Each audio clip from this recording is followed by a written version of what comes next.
I want to start this video with a bit of a disclaimer. I think the Race to World First is a great event to follow, which I've enjoyed exponentially more since the progress began to be widely streamed at the start of BFA. I don't blame any single person competing in the race for how things are. It is a competition. The idea is to try and win. It doesn't matter how you achieve that goal so long as you are not doing anything against the terms of service. So whilst I may be critical of how things are and how they've changed, it's a result of necessity from how much more time and effort organizations have been able to justify putting into WoW and the Race to World First rather than the actions they have taken to get there. As for Blizzard, well, it just feels as though they sort of want in on it, but they kind of feel as though they don't. It's kind of hard to put your finger on where they are at with the Race to World First. On one hand, you have them removing master loot and creating systems which are extremely alt unfriendly, making top raiders do obscene amounts of grinding to stay competitive. On the other hand, they're out there retweeting guild messages, gifting subs in streams, and you can't tell me that Blizzard hasn't overtuned end bosses to try and get them past the first reset. Then again, why balance the game around what is literally a handful of guilds for the first week or two after a tier opens? That just doesn't make any sense to do. And so whilst Blizzard and many of us cheer from afar, the Race to World First has remained in the community's hands, and oh boy,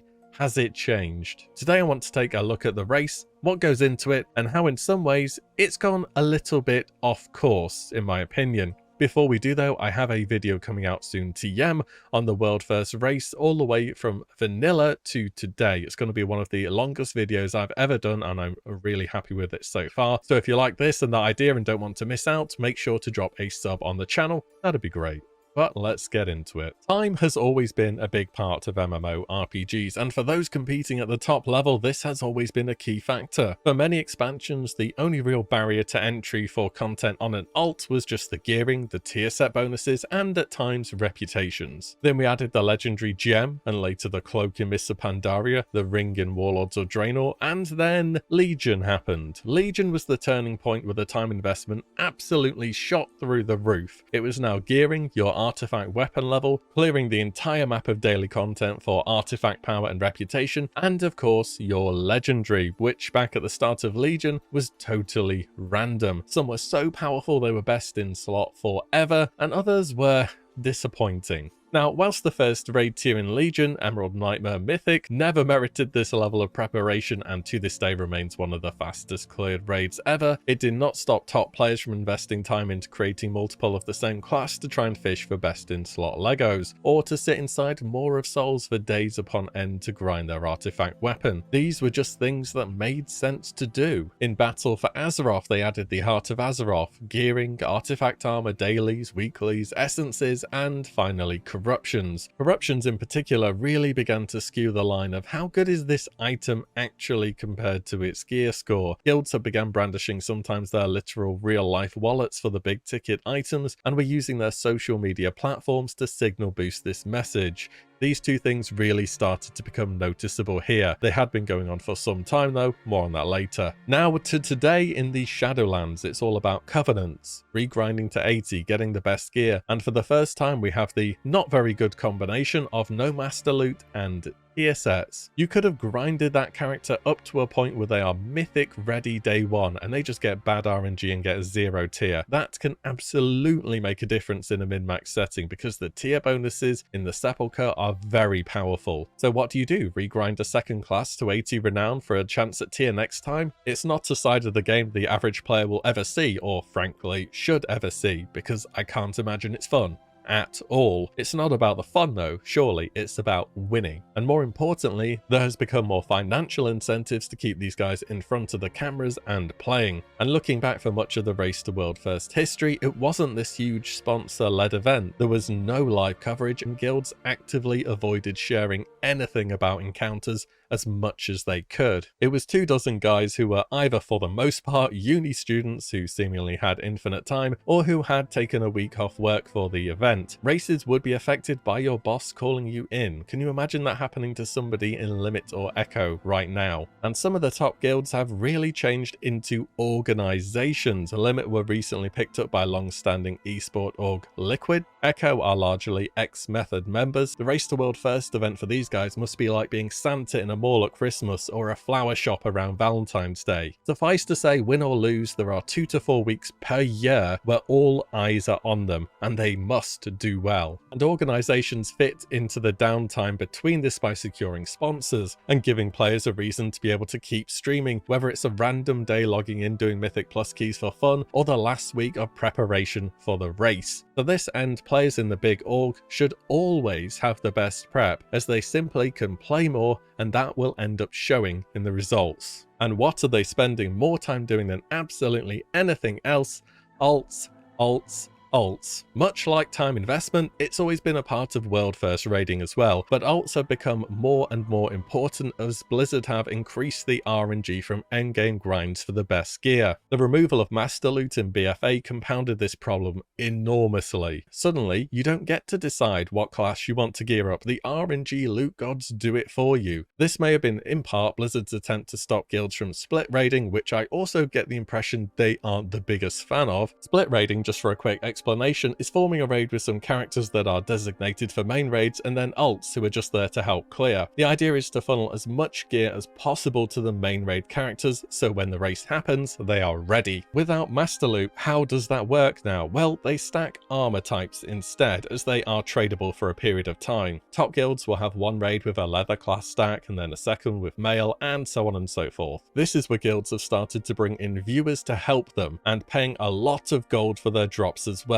We're talking millions per item. This is so they don't have to maintain 2 or 3 split alts in addition to their 2, 3 or 4 main raid characters. Tier sets coming back in for Sepulchre in the Shadowlands has made this even more important, as many of the tier sets are just incredibly powerful and cannot realistically be left out. In fact, Raider.io has begun listing how much tier is being used in kills. Limit's kill of Dao Sen had 18 players with 4 pieces and 2 players with 2 pieces. That is incredible going for how long the raid's been out. But it's not just in raid, however, that the top guilds are working the system to get an edge over the competition. More and more focus is being put outside of the raid too, getting fans or communities involved and offering incentives for your regular player to both have a chance to directly help their favorite guild, as well as potentially receive a very good reward in turn. This is where 2 big players in the world first race come in. How much gold does your guild have, and how large is their social media presence? During Nyaloth of the Waking City,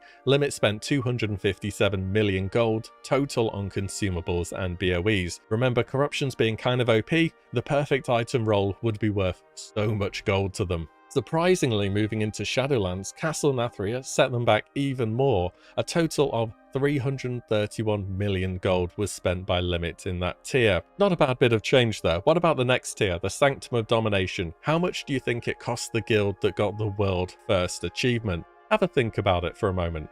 It was Echo who spent a total of 478 million gold.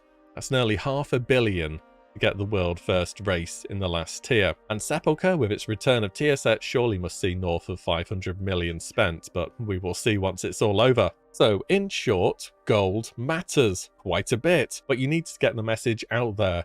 You need to take loans to run boosts or carries for people to want to know what you are after, and this is why social media is so important. It spreads the message across the internet and gives top guilds the best chance to find players willing to help them out, all for an excellent reward. And it happens with all the top guilds now. I can't blame them whatsoever. Overlays on streams saying they're buying gear, Twitter posts, Discord messages. If you can think of somewhere to make the message, it is worth doing it, because even getting those extra few items on raid members just gives you the little nudge that you need to push a boss or complete a mechanic by that extra few seconds. And big orgs can pay the players not only all year round through sponsorship deals as well, but guilds that are still just guilds and not under an org will just never have that same level of resources at all. You see this in other competitive things as well, such as Formula 1 or football, to name 2. One team gets so much money, so many resources, that they can fully exhaust every single option of improvement, and usually they rise above the competition as a result. Well, eventually in time.